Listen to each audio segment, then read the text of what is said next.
Hi, my name is Dean Jordan, and I will be presenting on my inquiry topic for ORLD 5000 today. My topic is organizational culture and specifically how it can affect a developing organization. So, just a quick overview here.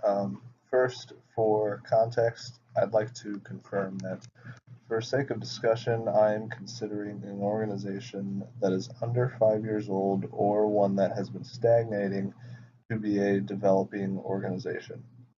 These organizations specifically interested me because these are going to be the ones with cultures that are more in flux, as opposed to organizations that have been around and successful for years and years. So, in my research, as you'll see shortly, I use these organizations that have already been developed to provide context to the effectiveness of having a good culture within an organization. In addition to observing the successful ones, the research delves into some unsuccessful ones as well. This is all in an effort to display, number one, that a good culture within an organization will lead to success, and therefore, number two, that a need is established to develop and maintain that good culture. The other portions of the research I use dive into some more specific aspects of organizational culture, such as moral efficacy, nepotism, and trust. I just want to point out that these are just a few general topics that I happen to find some good research on. And in reality, a good culture will be more fluid and dynamic rather than just picking a few things to focus on.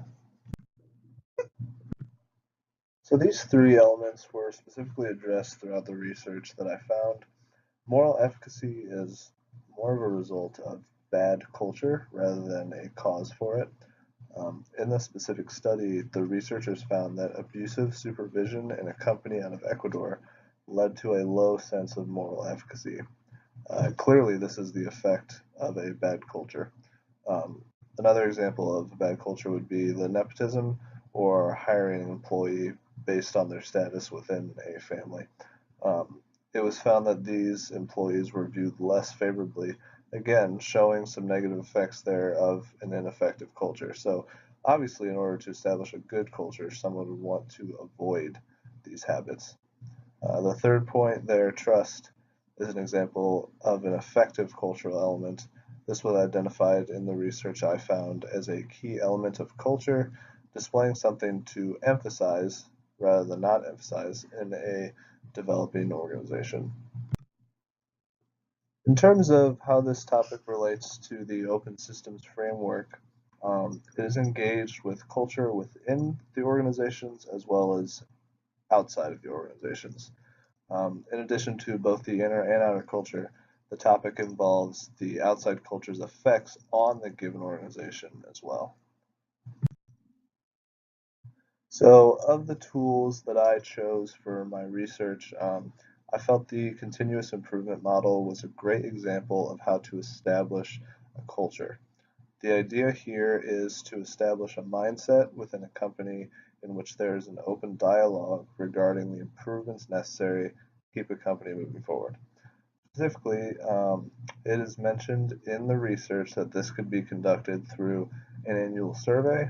This could also be done through interviews as well, depending on how big the organization might be. The idea is simply to identify strengths and weaknesses within the organization. This accomplishes two things. One, individuals become aware of improvements that need to be made, and two, it gives all employees the opportunity to voice their opinion.